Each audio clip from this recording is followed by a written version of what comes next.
საგარეოს და დავიწყებთ რუსეთ-უკრაინის ომის პერიპეტიების ანალიზით.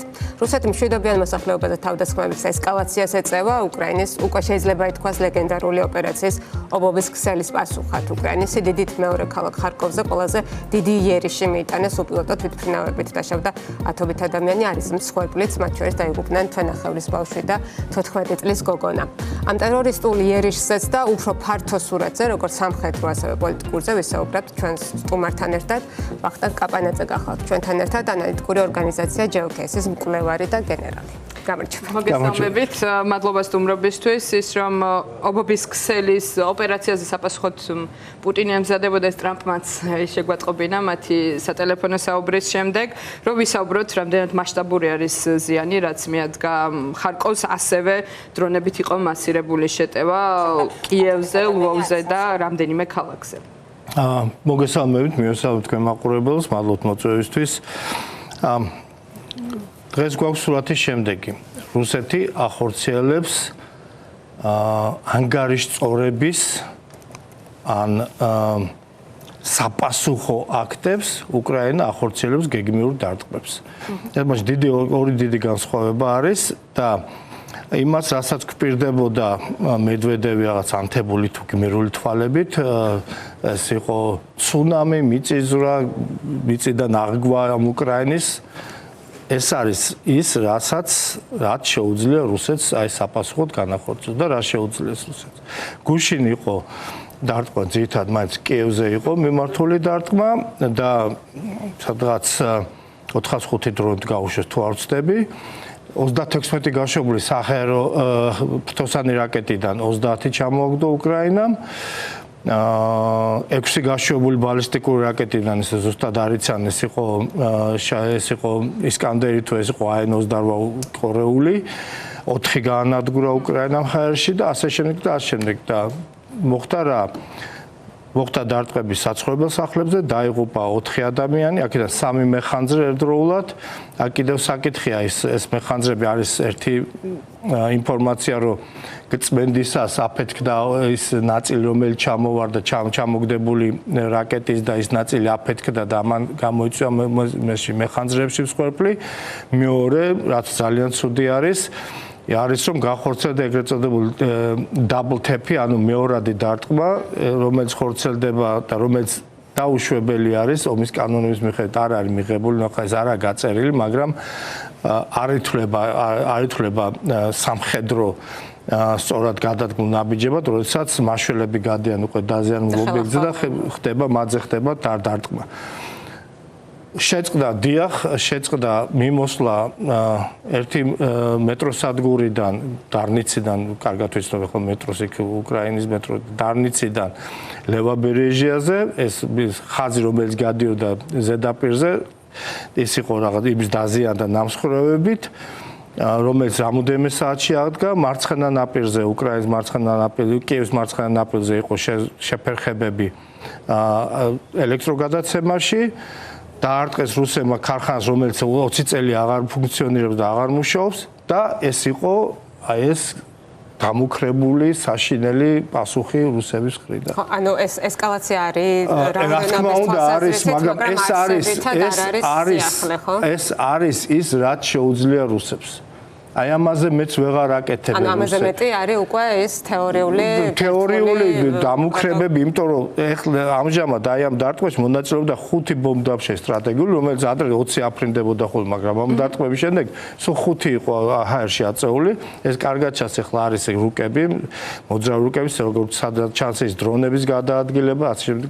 დღეს იყო ის ხარკოვზე დარტყმა, ხარკოვი უფრო მოწყვლადია, რადგან უფრო ახლოს არის აი ამ რუსების ოკუპირებულ ტერიტორიებთან და საცეცხლე ზემოქმედების ზონასთან ძალიან ახლოს, შედარებით ახლოს არის და იქაც რა დაიღუპა მშვიდობიან მოკლეს ბავშვი, მოკლეს მოზარდი, მოკლეს რამოდენიმე მოსახლეობა და რა ვერ შეაშინეს ვერც უკრაინელი მოსახლეობა, არც განწყობა არ არის ისეთი, რომ თავზე ისინი იყვნენ, რა ქვია, დაბნეულები და თავგზაბნეულები. თვითონ იძახდნენ უკრაინელებს რა უნდა გააკეთოს რუსეთმა ისეთი, რაც ჩვენთვის არ გაუკეთებია. აი ხა თქვენ ძალიან მნიშვნელოვან რამეს ამბობთ, იმიტომ რომ გარდა იმისა, რომ ახსენეთ მედვედევის და რუსეთის ოფიციალური პროპაგანდა, ზოგი ნებით თუ უნებლიეთ აყვა ამ შიშს, რომ აბა ეხა როგორი იქნება პასუხი და ცოტა გამიჭირდა მეც და ალბათ ბევრ ადამიანს წარმოდგენა რა არ გაუკეთებია ჯერ, ანუ რისგან შეიძლება აქამდე თავი შეეკავებინათ, რასაც ახლა შვებოდნენ და ძალიან მნიშვნელოვანი ამის განმარტება, იმიტომ რომ სურათს გვაძლევს რეალურად რა სამხედრო შესაძლებლობები აქვს. არ მინდა მე დავასკვნა ოპტიმისტურად, თან არ ვარ ამის პროფესიონალი, თქვენგან მაინტერესებს ჩანს თუ არა რომ მილევადია მათი რესურსი. ამაზე იწერება მედიაშიც, თუმცა რაღაცა ყალბი ოპტიმიზმის შექმნაც ბუნებრივია არ არის სასარგებლო და აი რა არის რეალისტური სურათი? რა ჩანს თუ არა მილევადობის ნიშნები? დიახ, უდაოდ ჩანს მილევადობის ნიშნები. კიდევ ერთხელ ვიძახ, რომ ეს არ იყო რეკორდული დარტყმა ზოგადად, უფრო მეტი, უფრო მასშტაბური დარტყმებიც ახსოვს უკრაინას. ეს არ იყო ის იმ რაოდენობის აი სტრატეგიული ბომბდამშენის გამოყენება და სტრატეგიული დანიშნულების, სტრატეგიული ოპერატიული დანიშნულების რაკეტების გამოყენება, რასაც რუსეთი იყენებდა მანამდე. და ამაზე რა თქმა უნდა მნიშვნელოვანი დაღი დაასვა. ხო, პირველი რაც თავარი არის რუსეთმა თვითონ განაცხადა, რომ ეს იყო შურისძიების აქტი განხორციელებული აი ამ უკრაინელების ზემოქმედის მიერ. ანუ ეს არ არის არც მოსამზადებელი, ეს არის ის, რაც შეძლო რუსეთმა და გაანახორციელა. და ზუსტად ეს არის იმის მაჩვენებელის თუ რამდენად არის შესაძლებლობები რუსეთის შესაძლებლობები დაქვეითებული. ეს არ ნიშნავს, რომ რუსეთს არ შეუძლია ომის წარმოება, აი ამ ტემპით, აი ამ შესაძლებლობების დღევანდელი მოცემულობით, მას შეუძლია კიდევ 2 წელი აწარმოოს საომარი მოქმედებები, მაგრამ ეს არ ნიშნავს, რომ ისეთივე წარმატებული იქნება, ან უკრაინის დახმარების გაძლეების შემთხვევაში ეს წარმოება კიდევ უფრო გაუადვილდება რუსეთს შემდგომი საომარი მოქმედების წარმოება. ეს არ შეიძლება, ამის თქმა არ შეიძლება. ერთადერთი რესურსი, რაც მას ჯერ კიდევ დიდი რაოდენობით აქვს, ეს არის ადამიანური რესურსი. ხო, ანუ როდესაც საუბრობთ მილევადობაზე რესურსებს, არ საუბრობთ ადამიანურ რესურსზე, უფრო სხვა ტიპის რესურსებს საუბრობთ, აი კონკრეტულად რა შეიძლება გახდეს მათთვის პრობლემა, თუ გაგრძელდა ეს ომი კიდევ 1-2 წელი და მეტი. რა თქმა უნდა, მაღალი ტექნოლოგიის შესაძლებლობები, მაღალი ტექნოლოგიის აღჭურვილობა, ეს მაინც ეხება რაკეტებს, მაინც ეხება ფთოვსანი რაკეტები, რომელიც საკმაოდ რთული არის. ის დარტყმები, მაგალითად, ის დანაკარგი, რომელიც მათ განიცადეს აი ამ დრონების აბა კაი უფრო კაი ადვილი სიტყვა აბლაბუდას ოპერაციის დროს, როდესაც განიცადეს, იმიტომ რომ რუსულად პაუცინა უფრო აბლაბუდას უფრო ქართული მასში უფრო ჩდება ჩემის აზრით. წარმოიდგინეთ, რომ უფრო ჯდება აი ეს თვითმფრინავის რაოდენობა, რომელიც განკუთვნილი იყო სტრატეგიული დარტყმებისთვის და რომელთაც ახორციელებდა რუსეთი ძირითადად აი ამ ჰაერი ხმელეთი რაკეტების გამოყენებას, მათი რაოდენობა მნიშვნელოვნად შემცირდა. ეხლა სამხედრო ხელოვნებაში, მეცნიერულ სამხედრო ხელოვნებაში არის საბრძოლო მზადყოფნა. ჩვენ ვსაუბრობთ ძალიან მნიშვნელოვან ელემენტზე რუსეთში აღებული ძალების, რაც არის ბირთვული ტრიადა.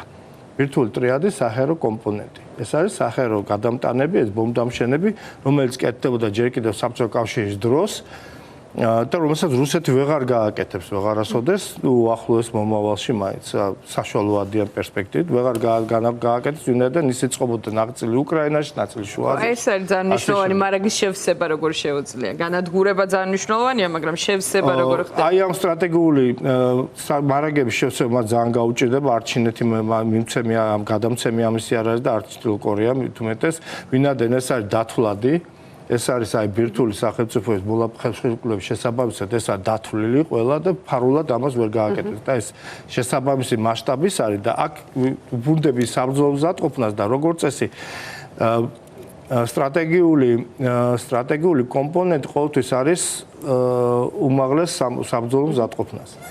საბრძოლო მზადყოფნა არ ნიშნავს, რომ ყოველთლიანად გაანადგურო მისი არსებული მარაგები, ან დანაყოფი, ან შენაერთი, ან რაოდენობა.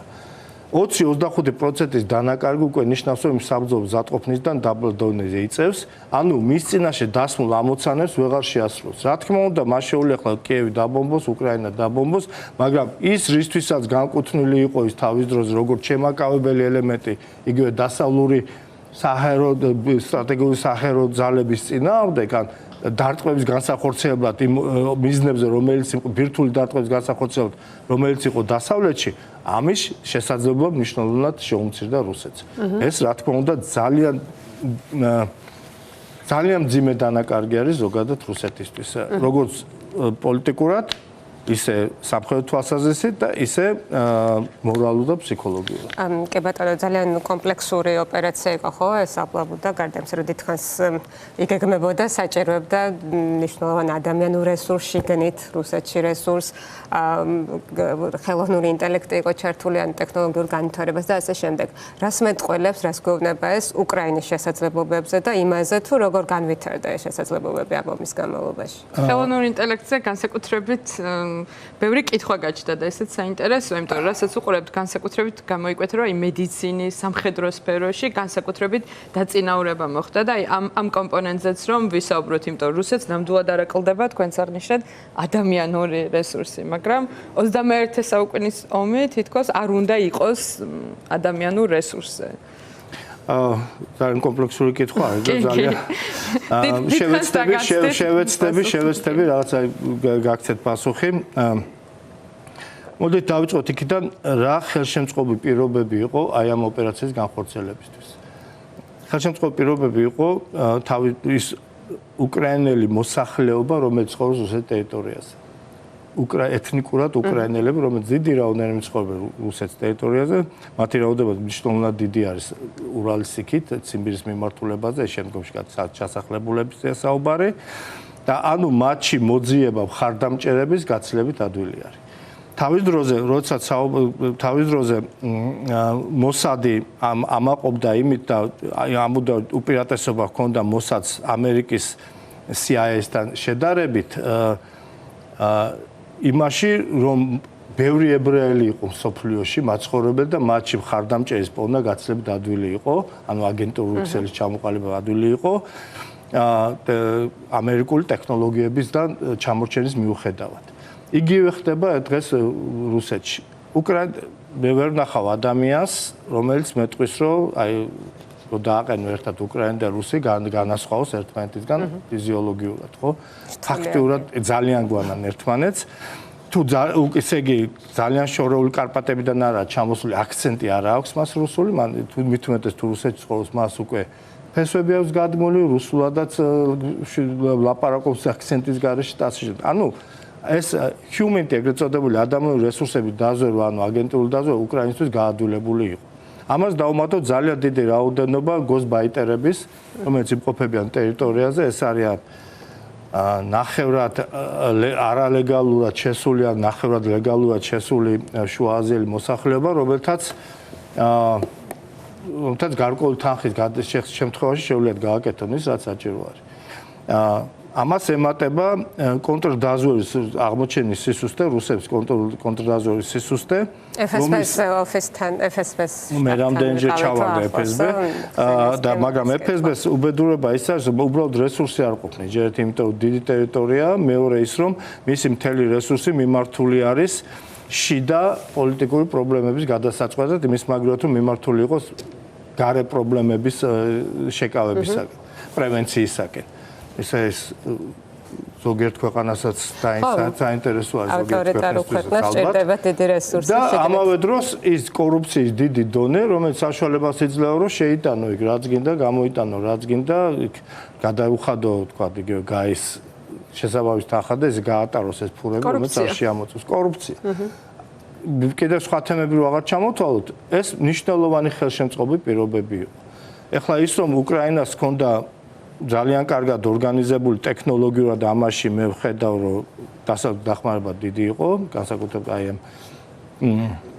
მაღალ ტექნოლოგიურ ელემენტების დამატებაში, ასევე როგორც ჩანს აი ამ ვიდეოებიდან, რომელიც გამოვიდა, გარკვეული დრონები ახორციელებდნენ უშუალო დარტყმას, მეორე დრონები ახორციელებდნენ მათ მიმართვას, მესამე დრონები საერთოდ იღებდნენ ამას. ეს სატელიტური კავშირების გარეშე შეუძლებელია საზევიდან გადახურვის. ანუ real time-ში იმავე დროს ჰქონდათ მათ დახმარება დასავლეთ და ყველაზე რთული რაც იყო, ესე იგი სინქრონიზაცია ეს მოხდა ერთდროულად, რაც ძალიან რთული იყო აი ამ ხელალ ტერიტორიაზე. გასაკუთრებით მურმანსკში და ირკუტსკში შორის ძალიან დიდი მანძილი არის და ესეც დიდი ალბათობით დასავლეთის ხარდაჭერის გარეშეც რთული იქნებოდა. მე აღარ ვთვლი უკვე იმ ინფორმაციას, რომელიც სატელიტური სურათები და ესე ჰქონდა უკრაინას. ეს ერთი წამით არ აქვეითებს უკრაინელების შესაძლებლობას და უკრაინელების გონიერებას და გამბედაობას და სწორად მართვას. ეხლა რაც შეეხება ხელოვნურ ინტელექტს. დიდი ხანი ამაზე მიმდინარეობს მუშაობა სამხედრო სფეროში. სპაშოს უკრაინელმა გააკეთეს დრონი, დედა დრონი, ეს მაზარ დრონი, რასაც უძახიან, ეს არის Gogol 2. ეს არის ხელოვნურ ინტელექტზე დაფუძნებული დრონი, რომელსაც შეუძლია წაიყვანოს პატარა დრონები, FBI დრონები. თავისი მიცემული ინფორმაციით გააკეთოს ინდიკაცია, სწორი მარშრუტის განსაზღვრა, ასე შემდეგ და ასე შემდეგ, გაუშვას ეს დრონები საჭირო დროს, საჭირო მიმართულებით. ეს უკვე გამოიყენეს უკრაინელებმა ამ ომში და წარმატებითაა გამოყენებული და როგორც თავდაცვის მინისტრი უმაროვი აცხადებს, უკრაინა ალბათ შეძლებს, რომ თვეში 50 ესე დრონი აწარმოოს თავისი 400 მცირე მხარდამჭერი დრონთან ერთად. ზოგადად ხელოვნური ინტელექტის სამხედრო სფეროში ინტეგრირება ამაზე მიმდინარეობს უკვე მუშაობა, მაგრამ ცდელობა არის, რომ მაინც გადაწყვეტილების მიღების პროცესი დარჩეს ადამიანის მხარეს. ვინაიდან დრონი ხელოვნური ინტელექტი თვითონ სწავლობს, მე თვითონ არჩევს ის რაც საჭიროა და თუ ის გადაწყვეტილებასაც თვითონ მიიღებს, შეიძლება ამას ისეთ სასურველი შედეგი არ მოყვეს. გარკვეულ კონტექსტებში შეიძლება რაღაც კონტროლქვეშ უნდა იყოს აი ბოლო გადაწყვეტილების მიღება, მიუხედავად იმისა, რომ ეს მედიაშიც და კიდევ ბევრ სფეროში, რომ ადამიანმა უნდა მიიღოს საბოლოო გადაწყვეტილება, მორალური, ეთიკური და კიდევ ბევრი სხვა კომპონენტის გათვალისწინებით. ხო, მიუხედავად იმისა, რომ ისრაელმა გააკეთა რაღაც და არის ასეთი მსგავსი უკვე შეიარაღებაში რაღაც გარკვეული ელემენტები და სისტემები, რომელიც თლიანად არის, თავის გაწყვეტილების მიღებიანად არის დაფუძნებული. თუმცა ამაზე მიმდინარეობს მუშაობა საერთაშორისო სამხედრო სფეროში. დისკუსია ახლავს ამას ბუნებრივია. მათ შორის იძლევა საშუალებას, რომ ნაკლები ადამიანური დანაკარგი იყოს, თუმცა რაღაც უცნაური შეპირისპირება იმ გაკებით, რომ ერთ მხარეს ეს ადარდებს და მეორე მხარე მთავარი იარაღად რუსეთს ვსაუბრობ ამ შემთხვევაში, მიიჩნევს ზუსტად იმას, რომ მას შეუძლია ძალიან ბევრი ადამიანი გაწიროს. ამ შემთხვევაში რაღაც ომის წარმოების ორი ძალიან სხვადასხვა მეთოდი ხომ არ უპირისპირდება ერთმანეთს. დიახ, უპირისპირდება ერთმანეთს და ეს იღებს უფრო და უფრო კონტრასტულ ხასიათს, გამომდინარე იქიდან, რომ დასავლეთ უფრო და უფრო მეტ თანამედროვე სისტემას აწვდის უკრაინას. ვინაიდან ხანგრძლივი ომის განმავლობაში გაიხარჯა ის ძველი სისტემები, რაც მათ ჰქონდათ საბჭოთა საწყობებიდან დატოვებული აღმოსავლეთ ევროპაში, ეს ყველაფერი გაიხარჯა და ეხლა უნდა არ უნდა დასავლეთი იძულებულია მიაწვდოს უფრო თანამედროვე სისტემები უკრაინას. ვინ არიან ეს ქვეყნებიც, ამაზე რო ვისაუბროთ, ამერიკა კვლავ აგრძელებს მიწოდებას, მიუხედავად დიდი ბრიტანეთის, საფრანგეთი, გერმანია უპირველეს ყოვლისა, სკანდინავიის ქვეყნები საბოლოო F-16-ები გადასცა ახლა ნორვეგიამ და დანარჩენი სკანდინავიის ქვეყნები აქტიურად არიან ჩართული თანხების მიწოდებაში, რათა ამ თანხებით იქნა შეძენილი ეს გარკვეული სისტემები, ასევე ეხმარებიან უკრაინული სამხედრო მრეწველობის აღდგენაში. იცით, იყო ესეთ გენერალი პერშინგი, ეს იყო პირველ მსოფლიო ომის დროს ამერიკელი გენერალი, ექსპერტის კორპუსის გენერალი, რომელმაც თქვა, რომ ბრძოლას იგებს ქვეითი, ომს იგებს ლოგისტიკა. ეხლა ჩვენ ვართ აი ამ გაჭიანურებული ომის პირობებში, ჩვენ ვართ რეალურად მოწმე იმ ფაქტისა, რომ არ არის გადამწყვეტი არ არის თუ ის რა ძალები გყავს წინახაზე, არამედ გადამწყვეტი ხდება ის, რა არ გამოგიყენებია ჯერ კიდევ აი ამ დაპირისპირებაში. უკრაინას ძალიან ბევრი შესაძლებლობა აქვს, რომელიც არ გამოუყენებია ჯერ ტაურუსიდან დაწყებული კიდევ სხვა. არ მოხსნია ჯერ გარკვეული შეზღუდვები, შეზღუდვები და არც მიუღია, რომელსაც პირდებიან რომ მიიღებენ და რუსეთმა ყველაფერი რაც კი შეეძლო გამოიყენა. მაგრამ იყენებს რა? აღმოჩნდა რომ 3 მილიონზე იყო ლავსაუბარი და აღმოჩნდა 9 მილიონი ჭურვი მიიღო ჩრდილო კორეიდან, ეს საბჭოთა სისტემების იღებს ტექნოლოგიურ რაღაც მაღალ ტექნოლოგიურ რაღაც გარკვეულ დეტალებს ჩინეთიდან, მაგრამ ეს დეტალები არის ცუდი კლონი, დასავლური მაღალ ტექნოლოგიური ცუდი კლონი, რომელსაც იღებს შემდეგ რუსეთი. ანუ შეჯიბრში, მაღალ ტექნოლოგიურ შეჯიბრში, რომელშიც რა თქმა უნდა აუცილებელი არის ადამიანური ფაქტორი, რა თქმა უნდა აუცილებელი არის ვერ დაიკავებ ტერიტორიას ადამიანი თუ არ შევიდა, ქვეითი თუ არ შევიდა, იქ ტერიტორია დაკავებული ვერ დაუძახებ, ეს იქნება უბრალოდ ცარიელი მკვდარი ზონა. ამას ნაკლებად უთვლიდნენ უკრაინას, რომ არ ყავთ საკმარისი ადამიანური რესურსი, ცნობილი დაპირისპირების დროს თეთრ სახლში JD Vance ვიცე-პრეზიდენტი უმეორებდა მათ შორის ზელენსკის ამას. კი ბატონო, გეთახმებით. თუმცა ის არ იღებდა სრულად. იცით რა, აი მაგ ლოგიკე და სამწუხაროდ აი ჩვენთანაც ბევრი ექსპერტი თუ იძახდა აი 155 მილიონიანი რუსეთი. აი ამ ლოგიკით თუ წავალთ, 1.5 მილიარდი ინდოეთის ძლეველი ქვეყანა არ უნდა არსებობდეს სოფლიოში. ანუ ყველაზე ძლიერი ქვეყანა არის ინდოეთი, ვირტუალი არავის აქვს. 1.5 მილიარდი ხალხი წავს, ანუ ყველაზე ძლიერი ინდოეთი. ეს ხო არ არის. ბატონო ხტანგაი, რუსეთი საჰაერო დაბომბვას ახორციელებს და სარაკეტოს, მაგრამ თვითონ უკრაინის ტერიტორიაზე რატომ ვერ აწყობს ესეთ მასშტაბურ ოპერაციებს, როგორც მოახერხა უკრაინამ? ეს FSB-ის უსტისბრალია თუ უკრაინის მესამეც და აი როგორ არის უკრაინა დაცული ამ ხრივ, ესეც საინტერესო კუთხეა. ფაქტობრივად რამდენიმე გაკვეთ ახლა მე რაც მომდიოდა ინფორმაციები, რამდენიმე ოპერაცია ჩაატარა კონდაზველმა, უკრაინის კონდაზველმა შიდა უსაფრთხოება, სხვა შორის ეს ოპერაცია უსაფრთხოების მერაა გაკეთებული და არა სამხედრო დაზვერვის სხვა ოპერაციებიდან განსხვავებით. რამდენიმე მაღალ თანამდებობის პირებიც იქნა დაკავებული უკრაინაში, ოპერატიული გენერალური შტაბის ოპერატიული სამსახურის უფროსის მოადგილე იქნა დაკავებული, ასე შემდეგ და ასე შემდეგ. რა თქმა უნდა, ეს არის უკრაინის კონდაზვერვის უფრო კარგი სამუშაო. დახმარებაც აქვთ, ხო? ალბათ ასევე უკრაინელების თვითონ მოსახლეობის განწყობა, მოსახლეობის რუსულენოვანი მოსახლეობის განწყობა ომისადმი ძალიან კარგად გამოჩნდა ხარკოვის მაგალითზე. რამდენად ეწინააღმდეგებიან აი ამ რუსულ აგრესიას. ეგ იყო ერთ-ერთი პირველი პოლიტიკური ნაწილზეც რო ვისაუბროთ, პუტინის დაშვებებში ერთ-ერთი მთავარი მცდარი ნაწილი, რომ რუსულენოვანი უკრაინელები რატომღაც მისი წარმოდგენით ყვავილებით შეეგებებოდნენ რუსულ არმიას და ეს ზოგჯერ საკუთარი პროპაგანდის აბლაბუდაშიც აღმოჩნდება ხოლმე ამის დასტური. აი წარმოიდგინეთ ხარკოვი, მე სხვა ქალაქებზე არ ვიტყვი, მაგრამ ხარკოვი რო აიღოთ, აი ქალაქი, რომელიც აი უსასტიკეს დამობვების ქვეშ არის. ყველა ქალაქში, ყველა ფანტანი მუშაობს. ყველა საბავშვო ბაღი მუშაობს, ყველა საბავშვო. მოხდება დარტყმა 4-5 საათში გაწმენდილია გასუფთავებული ყველაფერი ტრანსპორტის და ანუ აბსოლუტურად მდგრადად არიან აი ამ საშინელებების წინ. ეს მედეგობა კიდე ალბათ ცალკე კომპონენტია და თქვენ ახლა ოპერაციას რომ აღწერდით, ძალიან ბევრი მნიშვნელოვანი კომპონენტი ჩამოთვალეთ, მაგრამ ამხელა იყო ადამიანური რისკი და ადამიანური გმირობები, ესეც საინტერესოა რომ აღწეროთ მომხრობლისთვის. ახლა იქ კარგად ჩანს, რომ დრონები იმართებოდა. ხდებოდა დრონების მართვა, ეს ნიშნავს რაღაც ოპერატორები რუსეთის ტერიტორიებზე იყოფებოდნენ. მანამდე აი ამ დიდი ალბათობით შეტანილი იქნა ნაწილები და მე იქნა აწყობილი ეს უკვე ადგილზე და ეს ყველაფერი ხდებოდა შუა რუსეთში, თუ ახლა ჩელიაბინსკზე იძახიან, რომ ჩელიაბინსკში იქნა აწყობილი ეს აღნიშნული ეს დრონები, ასე შემდეგ. ის პიროვნებები, რომლებიც ამას ახორციელებდნენ, ეს დიდი ალბათობით ბევრი მათგანი ჯერ კიდევ რუსეთში არის.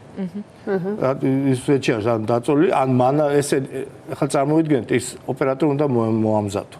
მანამდე მისი დანერგვა, ჩანერგვა უნდა მოხდეს. მისი რას არის მასთან მოლაპარაკებები უნდა გავხორციელოს, უნდა ანუ რამდენად ძლიერი ქსელი შეძლო უკრაინას კოორდინაციაში ყველა როგორც სანდო იყოს. და ამავე დროს ეს სანდოობის გარდა არც ერთი არ უნდა ფარულობა დაცული იქნას, ხო, ფარულობა უნდა იქნას დაცული.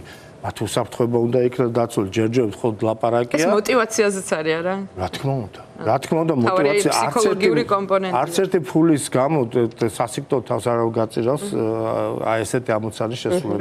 პუტინს შავარდა ხელში მის წინააღმდეგ, როცა გეკმა სამხედრო ოპერაციას. აქ არის მე აი რასაც ვატყობ, ესეთი ავიც ეს ადამიანური ფაქტორი, ესეთი ზიზღი აი მტრის მიმართ, აი როგორც უკრაინელებს ჩაუნერგეს რუსებმა. არ ვიცი, ამას ვერ შეძლებდა ვერ შეძლო ვერცერთმა რუსმა იმპერატორმა და აი პუტინმა შეძლო ამის გაკეთება. კი ბატონო.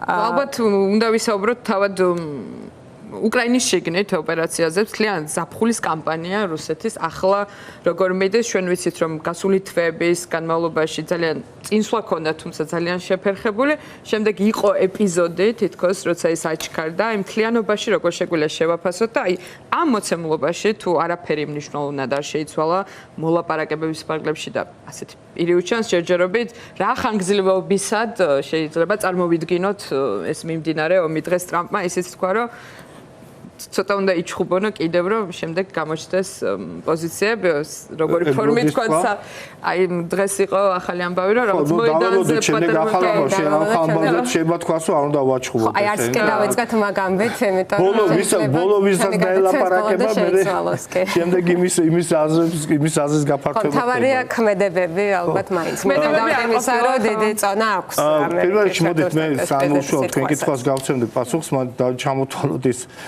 რითაც იქნა გაოცებულები რუსეთები, ხო?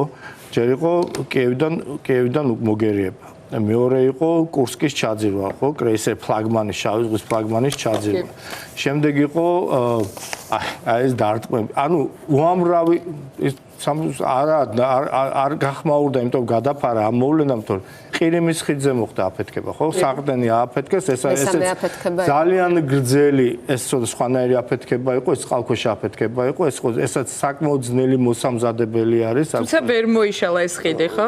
არა, ვერ მოიშლება, იმიტომ რომ გარკვეული მონაკვეთის ხიდი შედგება რა საყდენებისაგან და შემდეგ პლატფორმისაგან, რომელიც ამ საყდენებზე დგას. აქ მოხდა აფეთქება და საყდენი გადაყირავებული 1100 კილოიანი აფეთქება მოხდა. ეს დაზიანება აფერხებს იქ მიწოდება მომარაგებას. გაუგებარია რა დაზიანება, იმიტომ ჯერ უნდა გამოიკლონ რა დაზიანება მოხდა, იმიტომ რომ ამას შეიძლება მოყვეს გრუნტის გრადობა, შესუსტება, ეს აფეთქება იყო ბრიზანტული თუ ფუგასური და ასე შემდეგ და ასე შემდეგ.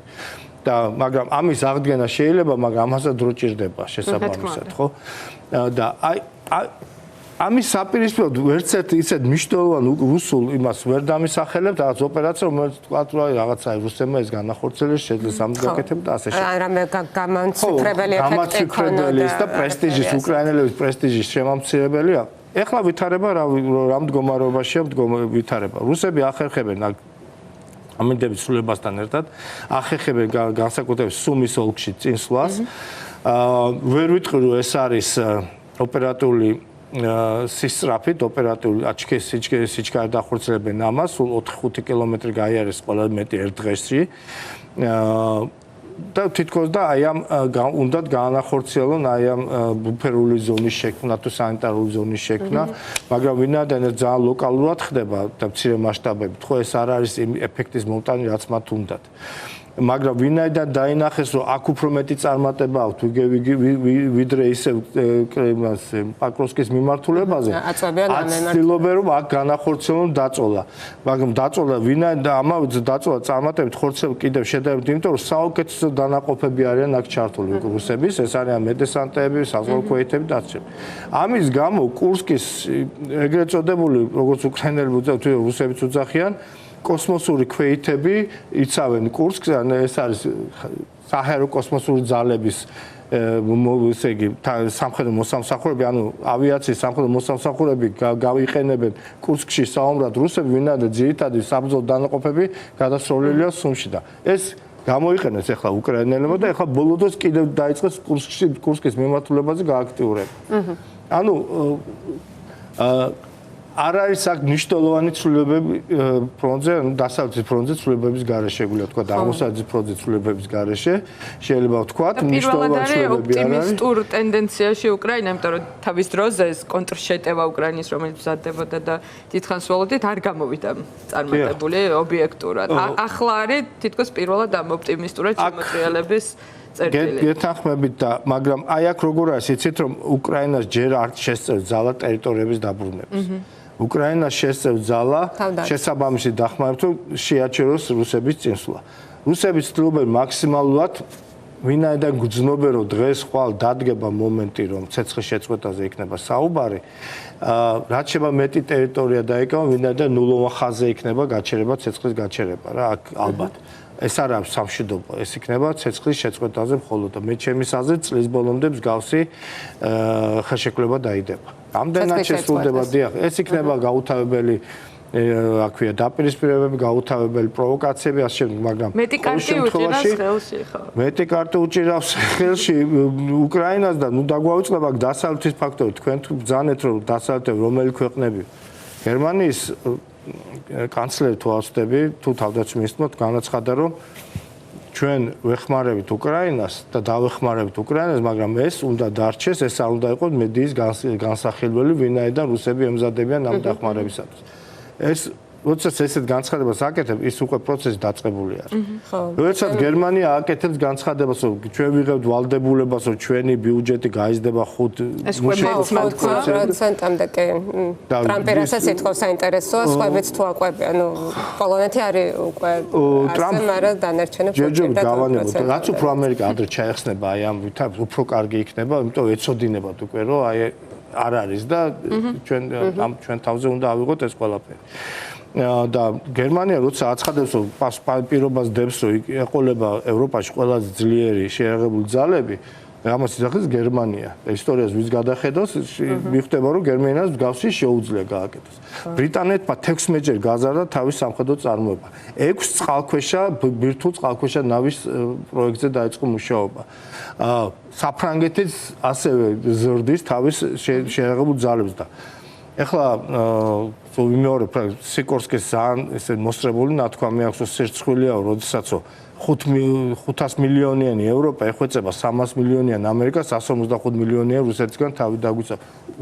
ევროპას გააჩნია შესაძლებლობა დაიცვას თავი და უკრაინა არის ყველაზე კარგი შესაძლებლობა ევროპის თავის დასაცავად. ამდენად ტაურუსების გამოჩნდება უკრაინაში. ნებართვებსაც მიიღებ და ეხლა ფრანგები ლაპარაკი არის ჯერჯერობით, მაგრამ აქვს ფრანგებს დამატებითი რაღაცა მოდიფიკაცია RNSS თუ რაღაცა, რომელიც 1200 კილომეტრზე დაფრინავს. ანუ ეს თუ მიიღო უკრაინამ რუსეთის შესაძლებლობები, სამხედრო შესაძლებლობები, სამხედრო პოტენციალი მნიშვნელოვნად იქნება დაქვეითებული. ნახოთ რა მოხდება, დავასრულოთ ამ ოპტიმისტურ ნოტაზე. დიდი მადლობა საინტერესო საუბრისთვის. ჩვენ მეორე ბლოკში უკვე რუსეთ-უკრაინის ომის პოლიტიკურ პერიპეტიებზე ვისაუბრებთ და მოლაპარაკების პერსპექტივაზე ნინო კალანდაძესთან და გიორგი ლოლაძესთან ერთად. დაგველოდეთ.